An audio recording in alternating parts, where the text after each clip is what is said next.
அன்பே, ஆருயிரே, அருந்தமிழின் நற்கவியே, மின்னிடும் முகிட சுழலும் புவிமீது வரம் தரும் சாமியே, நீல வானோம்போல் நினைத்து பேரின்பத்தில் திளைத்து வான்வெளியில் பறக்க கவிதை வடிவில் கற்பனை செய்து மொத்த உலகத்தையும் உனக்கு தர சம்மதிக்கிறேன்.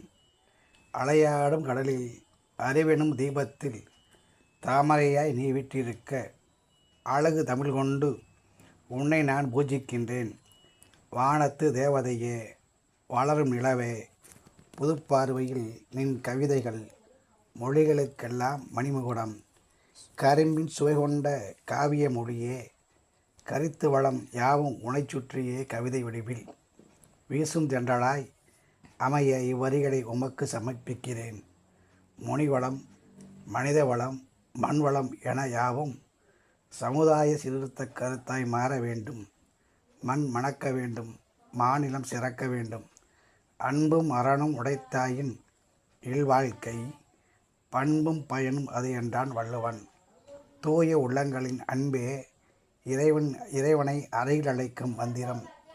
துயரப்படுவர்கள் அருகிலும் மகத்தான பணியாற்றும் காயங்களுக்கு மருந்திடும் அன்புள்ளங்கள் யாவும் தெய்வத்திற்கு ஈடாகும். அவர்களை தெய்வமே தொழும். மொழிப்போர் கடந்து மொழி ஆற்றல் பெருகி இனிய கவிதைகளால் உலகை ஆள கவிதை